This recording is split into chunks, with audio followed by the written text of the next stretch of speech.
نحمدہ و نصلی علی رسولہ الکریم اما بعد فاعوذ باللہ من الشیطان الرجیم بسم اللہ الرحمن الرحیم سبحانک لا علم لنا الا ما علمتنا انک انت العلیم الحکیم۔ جیسے کہ آپ کو معلوم ہے کہ ہم طب کے اصول سے جو ہے نا وہ سر سے شروع کرتے ہیں، تو آج ہمارا چوتھا پارٹ ہے سر میں۔ یہ معجون نجاح اس کو کہتے ہیں۔ یہ شیخ نے اپنی کتاب میں اور جالینوس نے بھی اپنی کتاب میں اس کا بہت بڑا فائدہ ذکر کیا ہے کہ مال خلیہ تو آپ جانتے ہیں پاگل پنی میں بعض لوگ ایسے ہوتے ہیں نا، کسی کی طرف دیکھ کے ہنس کے چلے جاتے ہیں مال خلیہ ہے، یا بعض انسان کے دل میں وسواس ہے کہ فلان بندہ میرے کو مارتا ہے، یہ مال خلیہ کئی اجزاء ہے، یعنی پاگل پنی اور تمام امراض جو کہ دماغ جو سودا سے بنتے ہیں وہ تمام امراض کے لیے بہت اچھی دوا ہے یہ۔ اور اس طرح یہ خوف کو ختم کرتا ہے، انسان کے دل میں جو خوف ہو وہ دماغ کی خشکی کی وجہ سے اور سودا کی وجہ سے تو اس کو بالکل ختم کر دیتا ہے، اور سودا کو بالکل بلغم کے ساتھ نکال دیتا ہے۔ اور آنتوں میں درد ہو اس کے لیے بھی بہترین چیز ہے، بالکل ختم کرتے ہیں آنتوں کا درد۔ اور اسی طرح خواتین کا جو احتناق الرحم ہوتا ہے، جو بچہ دانی میں درد ہوتا ہے اور اس کے اندر جو ہے نا وہ ساری بیماریوں کے لیے اختناق الرحم کے ساری بیماریوں کے لیے بہترین چیز ہے اور بہترین دوا ہے۔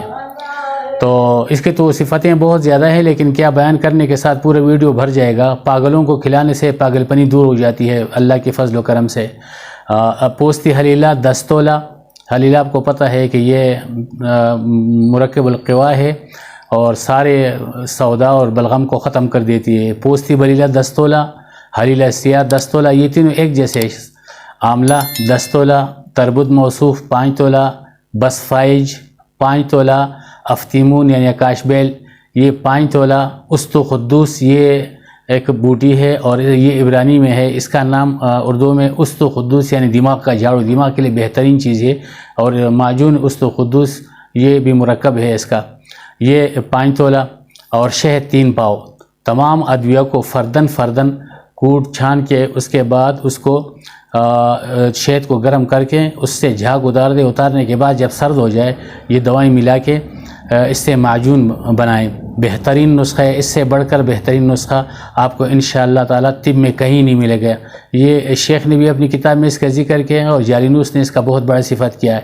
تو اس کا 1 چمچ صبح ناشتے کے تقریباً 1.5 گھنٹہ بعد یا 1 گھنٹہ بعد، اور 1 چمچ عصر کو آپ پانی کے ساتھ بھی اس کو کھا سکتے ہیں، چائے کے ساتھ بھی کھا سکتے ہیں، لیکن بہترین علاج کے لیے اور بہترین فائدے کے لیے آپ اس کو دودھ کے ساتھ کھائیں۔ اگر دودھ نہیں تو پھر آپ ایسے کرو کہ شربت روح افزا یا کسی شربت جو پانی میں ڈال کے شربت بنا اس کے ساتھ استعمال کریں بفضل خدا۔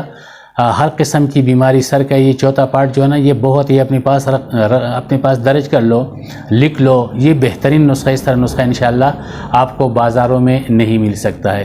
وصلی اللہ تعالیٰ علی خیر خلقہ محمد و آلہ و صحبہ اجمعین، والسلام علیکم ورحمۃ اللہ وبرکاتہ۔